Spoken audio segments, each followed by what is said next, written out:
Shanti. Welcome to the Temple of Kriya Yoga.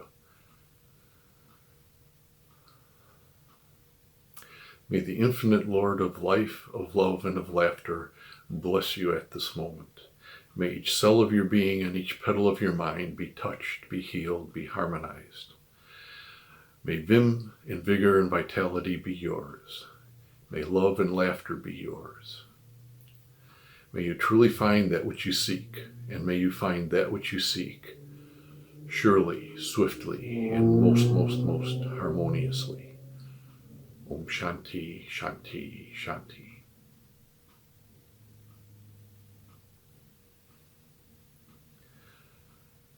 I'd like to welcome you to the noon meditation.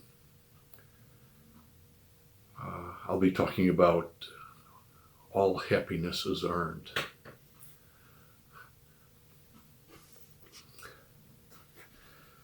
When I was sitting down for the meditation today, I noticed the pillow sitting in the corner, and it has one of those little sayings on it.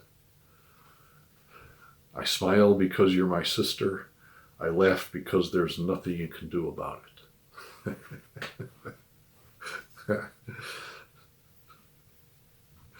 Well, how about that?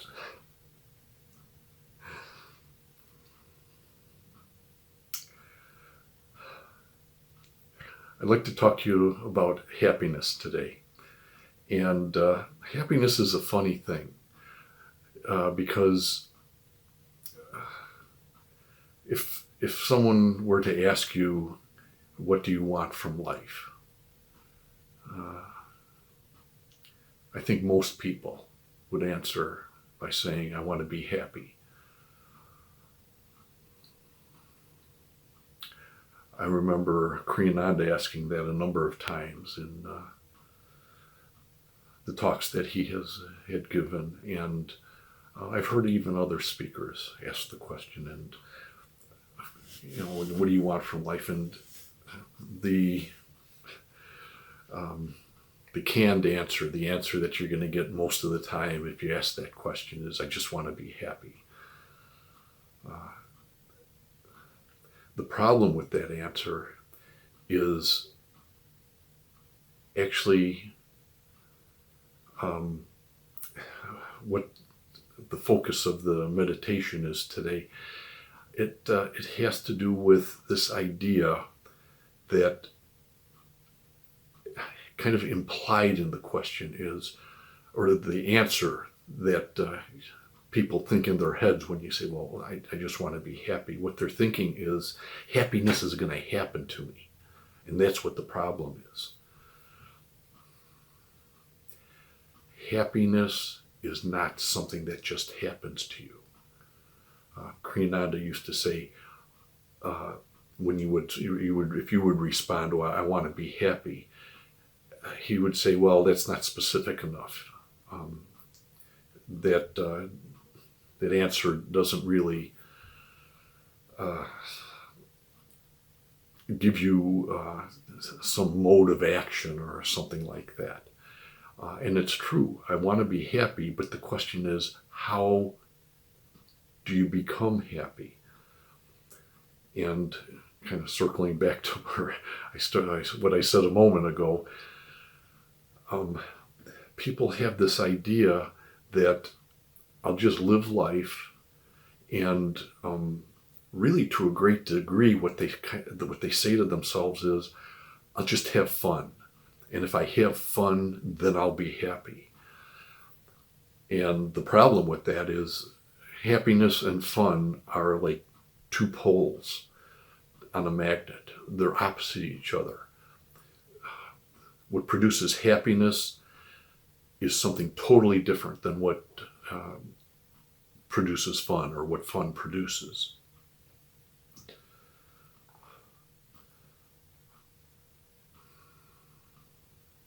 We're at that time of the year where we're about to move into the holiday season. And Halloween is next week. And then after that, the holiday season starts. We go into preparation for Thanksgiving, and then from Thanksgiving we move into Christmas. And as we move into the Christmas season, there's something that's kind of tragic that happens. A lot of people become depressed. Here we are in the holiday season, moving into the holiday season, and people wind up with emotional problems because they have this awareness that their life isn't working the way it's supposed to be working. In a lot of cases, there's terrible events that are occurring in people's lives, and that interferes with the holiday season. It's a difficult problem that occurs during the holiday. We had a psychologist when I was at the temple. This was actually a couple decades ago, and he was a psychiatrist, and he would talk at Christmas time. A number of times he talked during the Christmas season, and he would kind of joke and say, well, this is the time when I'm preparing for a bunch of people thinking they're Jesus to walk into his office, and how he's going to have to deal with that. And he would talk about how people would have emotional problems. And the other thing that came up is this idea of wind up being unhappy or just downright depressed during the season. And again, part of it is because people move into the season and they say, okay, it's the season to be happy. And so they're thinking, okay, we're going to have the holiday lights, we're going to have the parties, we're going to have all of this, and I'm just going to have fun, and it's going to be fun, and I'll be happy. And then as you move into the holiday season, their life just really stays the same. It doesn't really change. And I guess the answer is, of course, it's not going to change, because, again, going back to happiness is not something that happens to you. Happiness is something that you have to do. In other words, happiness is earned. The title of the meditation.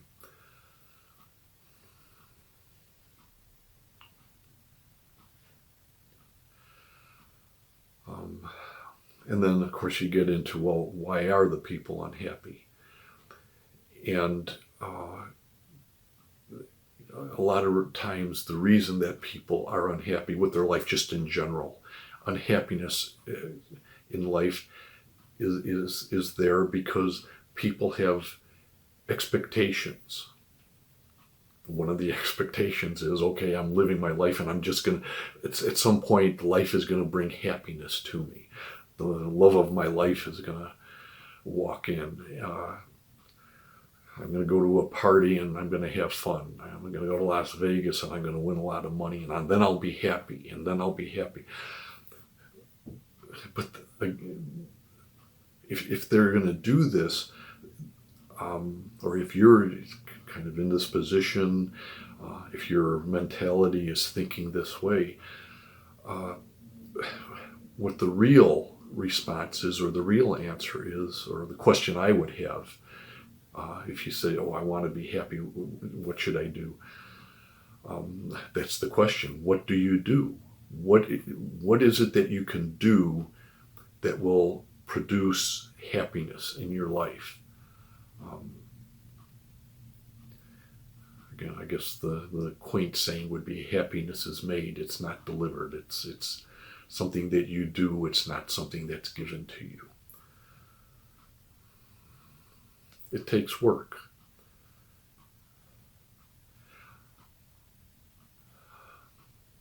It's like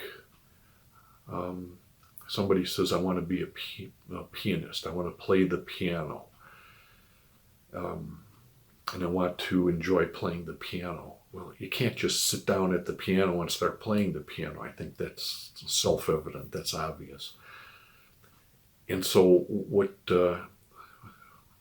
you come to the realization is that if you want to play the piano, and if you want to enjoy it, and if you want to be happy playing the piano, You have to set up lessons, and you have to start taking lessons. And when you take lessons, you have to learn how to read the music. You have to learn how to play the scales. And then after you learn how to play the scales, you got to start practicing. And when you're practicing, it's not you practice once. It's not you practice twice. It's not you practice 3 times. It's a continuous pattern which you have to set up in your life. If you want to play the piano and you want to play it, not even professionally, I'm not talking about professionally. Professionally is a step or two beyond this. But if you just want to, you have a piano, in the old days, it's kind of funny, whenever you went into a house, the house would have a piano. It was kind of a status symbol. So everybody had a piano and you could sit down and you play it. Or hopefully somebody there would be able to sit down and play it. But the idea was, if you want to get to the point where you can just play the music, you have to put effort in first. You have to work, and you have to work very hard. I mentioned before, I said there's a difference between happiness and fun. Happiness starts with work. Fun starts with fun. When somebody goes out and has fun, it's an instantaneous event that occurs, and that you start having fun right away. That's different than happiness. Like I said, it's the opposite pole. You have fun, and then afterwards, either nothing happens, or the disappointment comes, or something like that. Again, that's the problem with thinking that happiness and fun are the same thing. They're not. They're really, again, opposites poles.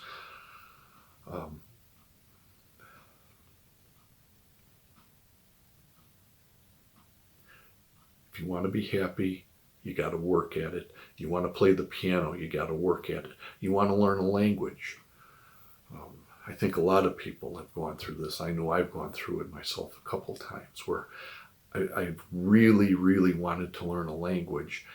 And, you pick up a tape, and the tape tells you, oh, this is how you start learning the language, or you get a book or something like that.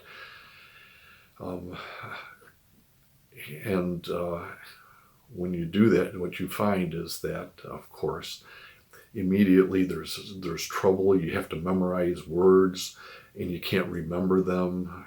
You get to my age and you really can't remember them. You have a difficulty with that. When you're very young, if you're fortunate, somebody pushed you to learn a language. If you're very young, somebody pushed you to learn an instrument, whatever it might be. Whatever the activity is that you see in life, and that a lot of people work towards in their search for happiness,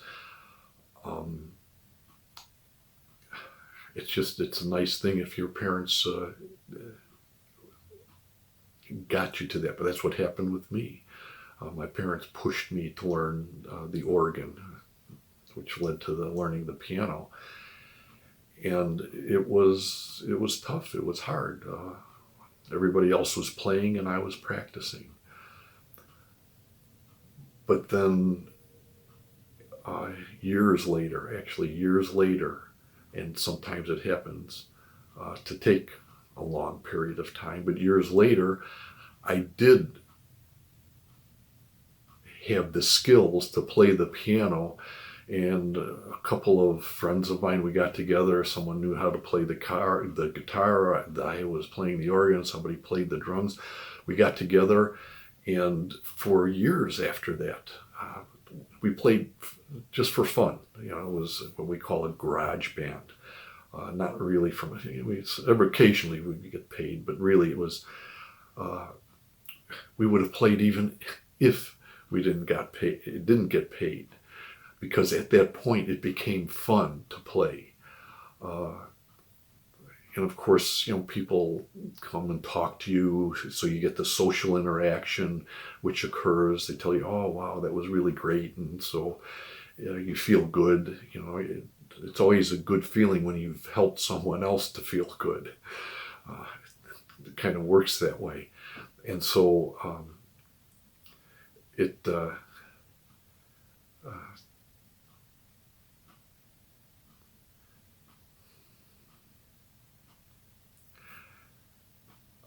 It's one of those memories that I have. I started to think back and some of the things, and it just brings good memories. And so then I was happy about playing the organ, playing the piano. Uh, the happiness came after the work. The happiness came after I earned the ability to play the organ, to play the piano. And again, I don't want to get away from this idea. I'm talking about events that occurred in my life and what I had to do to me, one of the cases to get to this point of happiness. But you have to think for yourself. What is it that you would like to do that would bring you happiness? Just something else that comes to mind is a common event. If some of you are younger, you say to yourself, well, what's going to bring me happiness is finding a mate, finding someone that I enjoy being with, getting married, having a family, or something like that. That's pretty typical dream that people have. Or I suppose maybe they used to have. I listen on the news, and occasionally I'll hear someone say they don't want to get married, they don't want to get children, and I kind of scratch my head and say, boy, things have changed. Things have changed. And then you get married, and guess what? If you've been married, you know that it takes work. It takes work. And if you put the work into it, if you make the effort to change your personality, to meet with the person that you're in love with, that you've fallen in love with,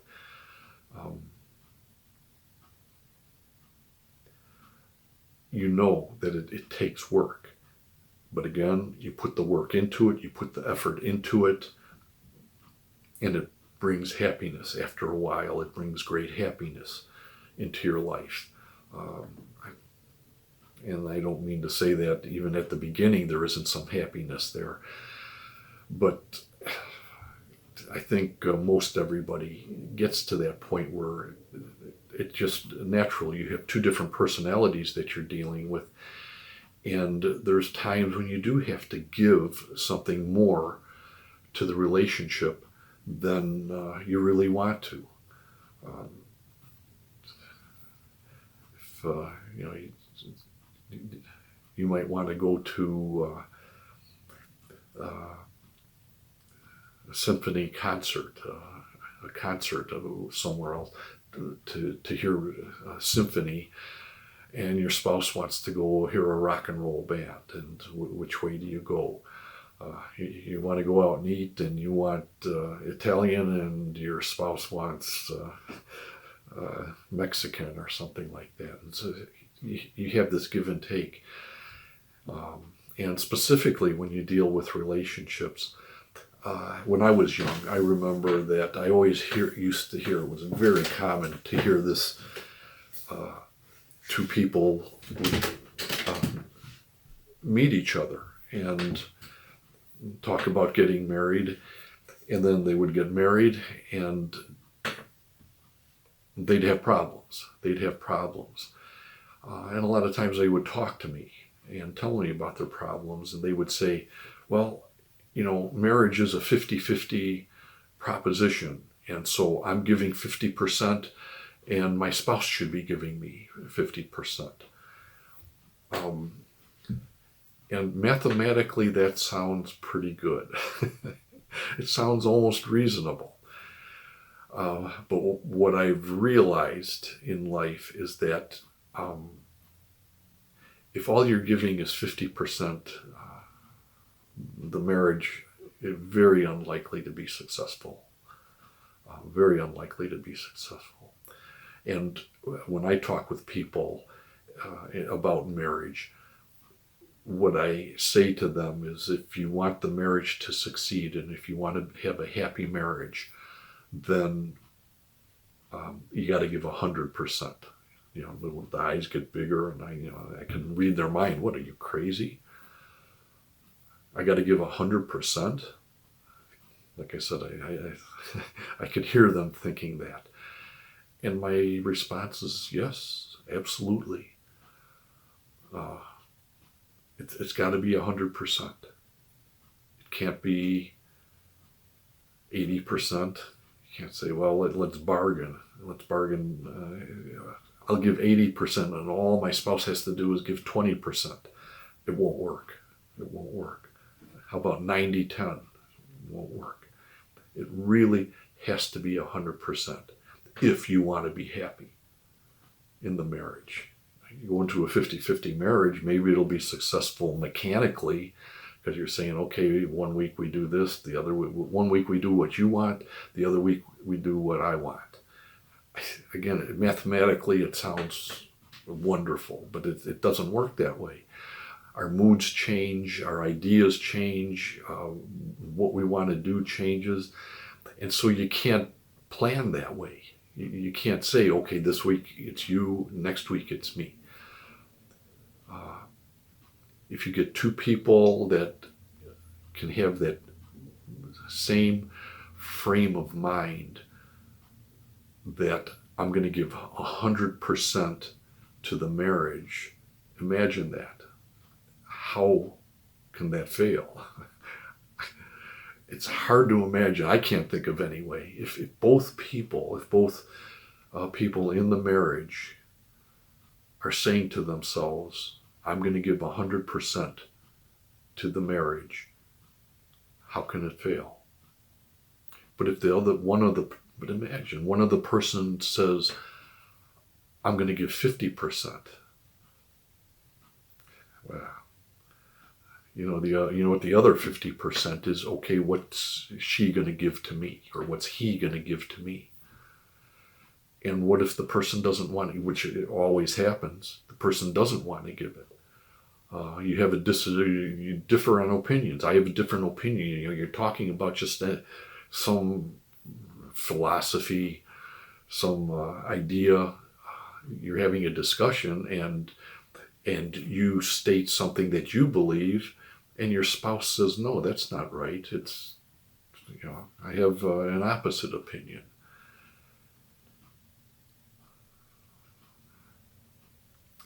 If you both dig in your heels, you understand. First, you're going to have a disagreement. The disagreement's going to lead to a fight, and the fight is going to lead to unhappiness and not a lot of fun. And the unhappiness can last a short time, or it can last a long time. It all depends on when will one of the persons in the marriage give in and say, okay, this isn't a whole lot of fun. I give up. Let's do what you want. But when you reach that point, what your head is saying, wait a minute, that was the 50% I was supposed to get, and I'm not getting it. And so I'm giving more, and it produces a resentment, or it produces expectations. I talked about that just a few moments ago. We have expectations. We go into the marriage, we have expectations from our spouse. And those expectations are deadly for a marriage. They really are. Again, you need to give 100%. You have to be ready at all times to say, the marriage is the center of my life. That's what I think when I deal with my marriage. What's most important above everything is the marriage in this physical world. And so at all times, I'm ready to do what my wife wants to do. Now, I'm sure could be a point where you can say, oh, well, you can come up with something that you're not going to do, and I suppose that's true. She says, oh, I want you to rob a bank. I'm not going to rob a bank. She says, I want you to move to the Himalayas, and I'm not going to move to the Himalayas. At least I don't think so. Maybe if it actually occurred, maybe if it happened, I'd have to think about it and say, how do I want to deal with it? But I guess there's some expectation that there's a certain amount of realism that when dealing with your spouse, that it's going to exist there, and it's not going to get to an extreme. But certainly, leaving out the extreme cases,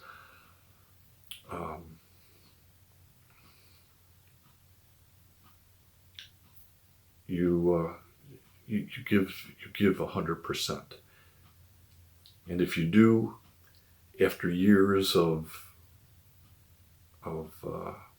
working, what you find is that you become happy, and it leads to people have children, and a lot of times the children bring problems. I think all the time. You still have independent entities. You have a different personality, a different mind that comes into the relationship, and so problems come in with children, and you have to work with that, or they have an accident, something like that, and certainly problems arise with children, and then how do you work with the spouse to solve the problem? And if you do that over the years successfully, and you raise your children morally, which is very important, children need to have some moral code to go by. We talk about the 10 Commandments in Western tradition, and we talk about the yamas and niyamas in yoga tradition.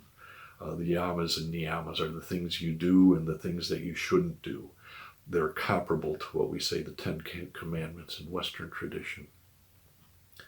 And so I think it's very important that children are brought up somehow with some moral base. And if that's done, it helps you to get to the point where over time you work to bring up children that are hopefully happy with their lives, and good people. The tendency is to say successful, but successful doesn't necessarily mean good. And so I think a better word to use when you're talking about yourself, your children, really other people, what you really want and really hope that to do, or at least I'm suggesting, is that when you deal with your children, you want to bring up children that are good children. Again, that certain moral type of attitude. And if that happens, the work you put into it, and I say you've earned that point in your life where happiness has been earned, and the happiness is earned because your life has attained meaning, and that's important. Probably, somebody says, what do I want from life? I want to be happy. How do I be happy? It's by picking up responsibilities. I talked about a couple responsibilities already: marriage, children, a job. Being successful at a job brings the satisfaction and brings happiness to it. A lot of people have problems with the job. Maybe it's necessary to plan and prepare and switch jobs, or transition, I think maybe is a good word. Transition to another job, not just quit, don't have any income, and then hope something comes up over the over the next weeks or months.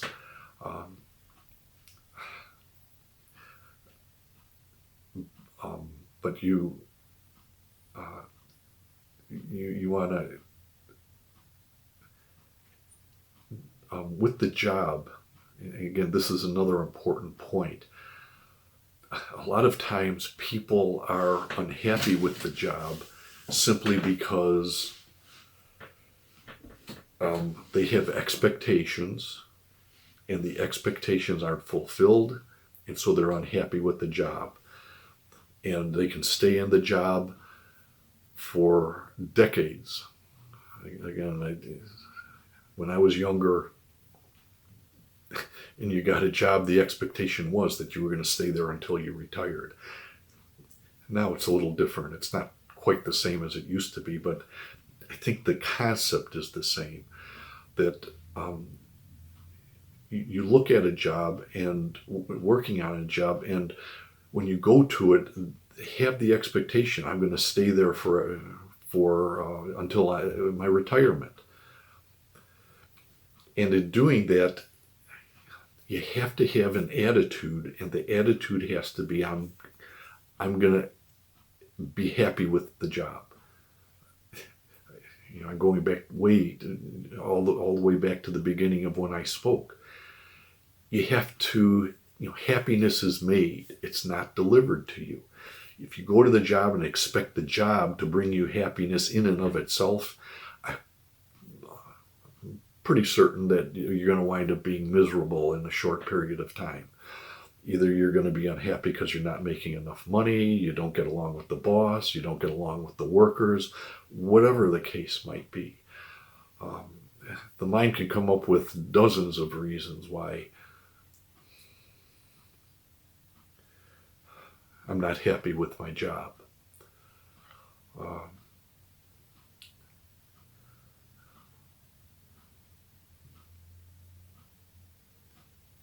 And I want to take it from the job to all life, that one of the attitudes that I highly recommend you start working towards, and assuming an attitude that I'm going to make my life happy. Whether it's the family life, the job life, or whatever the life experience that you're working with, what you want to do is just say, whatever I have to do, I'm going to do what's necessary to be happy.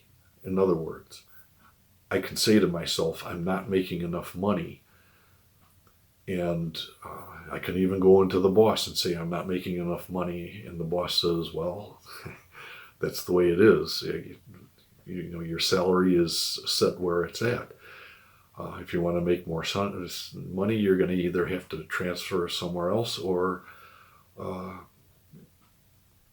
somehow get more responsibility and more work or something. If that happens, you have a choice.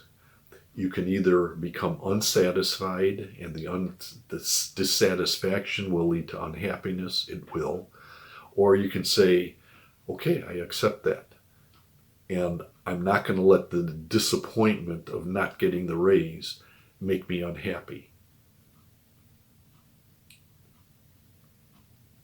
And then you work, and you work with the attitude of happiness and that you're happy.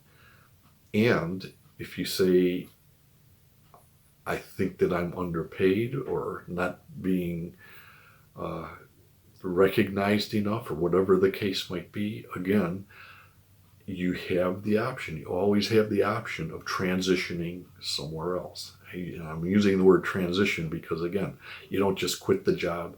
You look for another job, start doing the interviews while you still have the one job, and then you slowly work towards moving to the other job or to another job. And that's important, the transition part. But what's more important is, while you're doing the transition, be happy. Be happy about it. And if you do that, then you're earning the happiness that you have.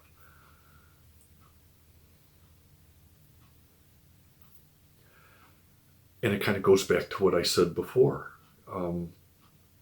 Happiness, or working towards happiness, doesn't always make you happy right away.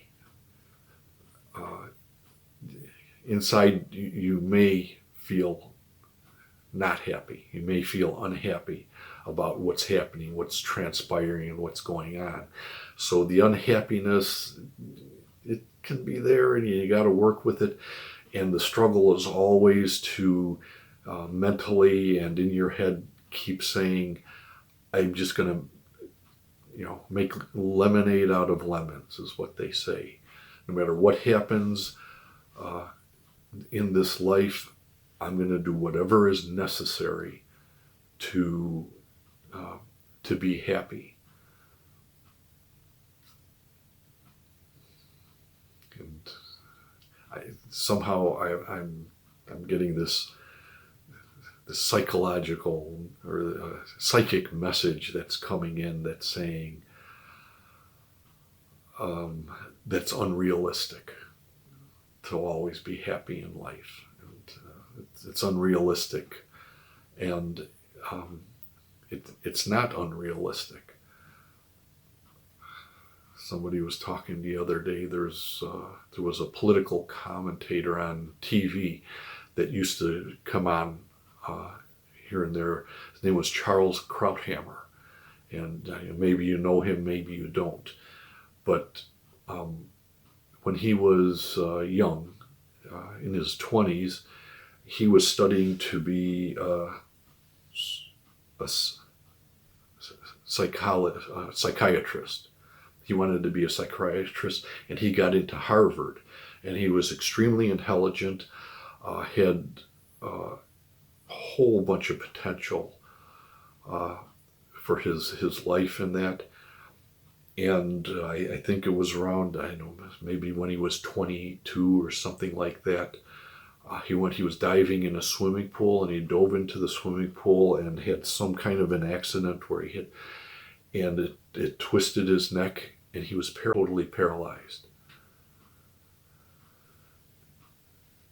And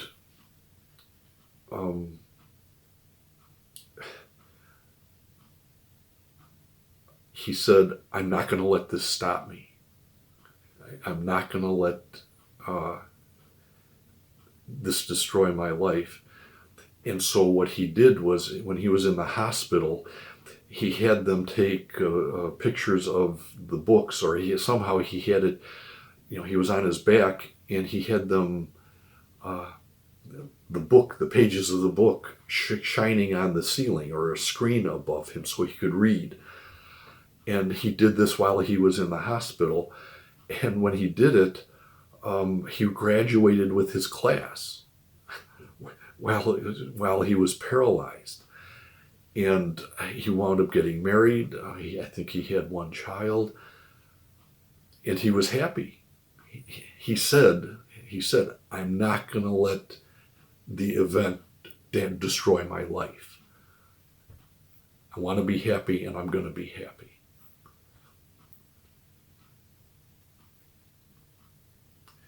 And so It takes wisdom to be to be happy. I've talked about some things, and hopefully they have some meaning for you. But it does take some wisdom to be happy.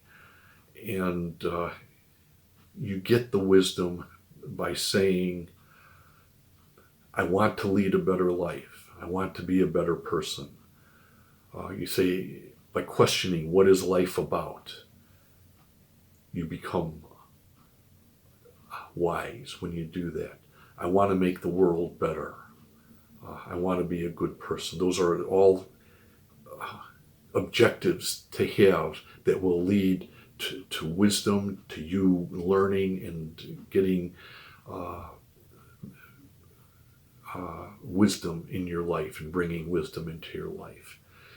And so with those ideas, I think I'd like to close the meditation and maybe just in summary say, don't have expectations.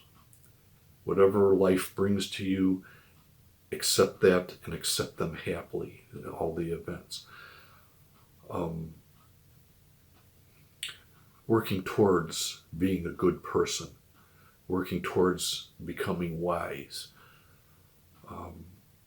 And all of these things, as you work with them, and if you work with them, will bring happiness into your life. And you will have earned the happiness that comes into your life.